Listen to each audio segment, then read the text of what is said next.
रिया अपने दोस्त मंजू और शालिनी के साथ गोवा ट्रिप पर जाने के लिए बहुत एक्साइटेड थी। वो तीनों रिया के घर पर बैठकर बातें कर रहे थे। मुझे तो अब भी यकीन ही नहीं हो रहा है दोस्तों, आखिरकार हमारे परिवार वाले मान ही गए हमें गोवा ट्रिप पर भेजने के लिए। सच में मंजू, मुझे तो ये सब सपने की तरह लगता है। हम लोग ना जाने कब से इस ट्रिप की प्लानिंग कर रहे थे और आखिरकार आज ये सच हो ही गई। अरे पर रिया और मंजू, ये कोई सपना नहीं है, हम तीनों सच में गोवा जा रहे हैं, वो भी अकेले। ये हमारी पहली ट्रिप होगी साथ में, बहुत ज्यादा मजा आने वाला है। हम बीच पर घूमेंगे, बढ़िया बढ़िया खाना खाएंगे। और ये देखो मेरे हाथ में क्या है। क्या? ये क्या है? ये तो तेरा मोबाइल है। अरे ये मोबाइल तो है, लेकिन देखो ना इसमें क्या खुला हुआ है।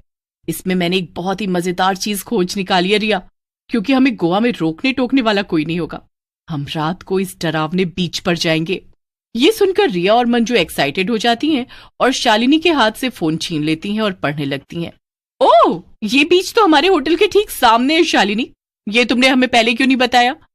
तो क्या इसी के लिए तुमने खुद से अपनी पसंद का होटल बुक किया था? जी हाँ, सही समझा आपने। मैंने ये ट्रिप बहुत अच्छे से प्लान की है।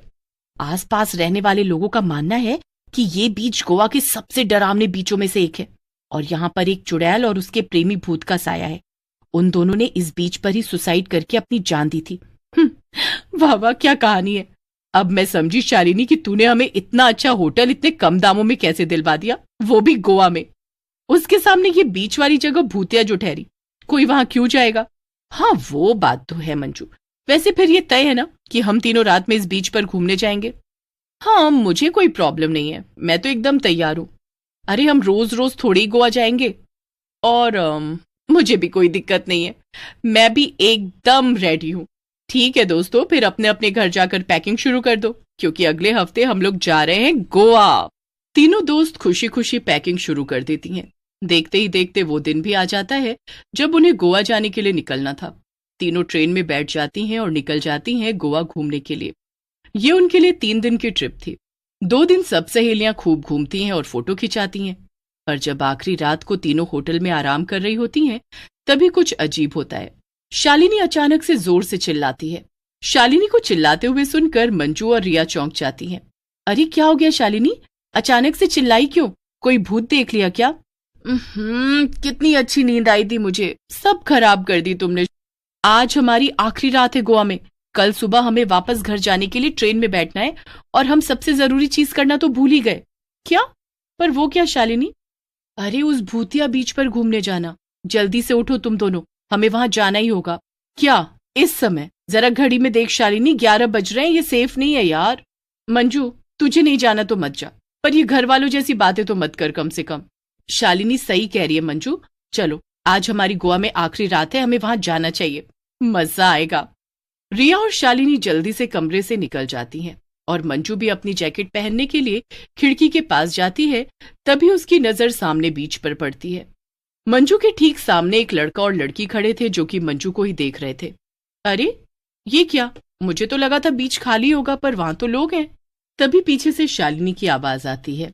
मंजू जल्दी आ, वरना हम दोनों चले जाएंगे। हाँ हाँ, अब बस अभी आई। तीनों सहेलियां बीच पर पहुंच जाती हैं। वहां पर काफी अंधेरा था और सिर्फ चांद की ही हल्की हल्की रोशनी पानी पर पड़ रही थी। अरे ये क्या? होटल की खिड़की से तो मुझे यहाँ पर 2 लोग, एक लड़का और लड़की दिखे थे, पर अब तो यहाँ कोई भी नहीं है। शायद चले गए होंगे। क्या तूने एक लड़का और लड़की को देखा? फिर तो वो दोनों वही प्रेमी भूत और चुड़ैल होंगे। अब तो उन्होंने तुझे देख लिया है। लोगों का मानना है कि जिसे भी वो दोनों देख ले, वो इस बीच से वापस घर नहीं जा पाता है मंजू। ये सुनकर मंजू डर जाती है और शालिनी और रिया से वापस होटल चलने के लिए कहने लगती है। तीनों वहीं बीच पर बैठ जाती हैं और नजारे का मजा लेने लगती हैं। पर तभी अचानक से समुद्र की लहरें तेज हो जाती हैं और अचानक से कहीं से तेज गाने बजाने की आवाजें आने लगती हैं। अरे ये गाना कहाँ बज रहा है? हाँ सच में, यहाँ बीच तो पूरा खाली है, फिर ये गाना, कहीं वो दोनों भूत बैंड बाजा लेकर मंजू को लेने तो नहीं आ रहे? ये सुनकर रिया भी हंसने लगती है, पर मंजू को गुस्सा आ जाता है। बस बहुत हो गया, तुम दोनों को जितनी देर यहाँ बैठना हो बैठो, पर मैं तो जा रही हूँ वापस होटल। तुम लोगों का जब मन करे वापस आ जाना, मुझे अब यहाँ 1 मिनट भी नहीं रुकना है। मंजू इतना बोलकर गुस्से में अकेले ही होटल की तरफ। अरे मंजू रुक जा मंजू, हम तो मजाक कर रहे थे, अरे वापस आ जाओ। कोई बात नहीं रिया, जाने दो उसे। वो तो वैसे भी यहाँ से बस भागने के बहाने ढूंढ रही थी, क्योंकि एक नंबर की डरपोक जो है वो। अब तुम और मैं यहाँ की शांति को एंजॉय करेंगे, बाद में उसे पछतावा होगा कि वो यहाँ क्यों नहीं रुकी। मंजू वापस होटल चली जाती है और शालिनी और रिया वहीं बीच पर बैठी रहती हैं। जैसे ही मंजू अकेले अपने होटल के कमरे में पहुंचती है, वो सभी लाइट्स ऑफ करके सोने की कोशिश करने लगती है, पर तभी उसे महसूस होता है कि किसी ने उसके कमरे का दरवाजा खोला है। मंजू देखती है कि कमरे के अंदर 2 लोग खड़े थे। वो अंधेरे में ही बिना उन पर ज्यादा ध्यान दिए बोलती है, तो आ गए ना तुम लोग मेरे पीछे पीछे। अकेले डर जो लग रहा होगा वहां पर उन भूतों से। अरे ये क्या, तुम दोनों तो भूत और चुड़ैल हो। बचाओ बचाओ, शालिनी, रिया, कोई मुझे बचाओ। पर मंजू कुछ कर पाती उससे पहले ही भूत और चुड़ैल दोनों एक साथ मंजू के शरीर में घुस जाते हैं, जिसके बाद मंजू के 2 सर निकल आते हैं, एक उस भूत का और एक चुड़ैल का। इसके बाद वो भयानक भूत और चुड़ैल होटल से निकलकर सीधा बीच की तरफ चल देते हैं, जहां पर शालिनी और रिया बैठे थे। उधर उन दोनों को इसकी भनक भी नहीं थी कि आगे क्या होने वाला है।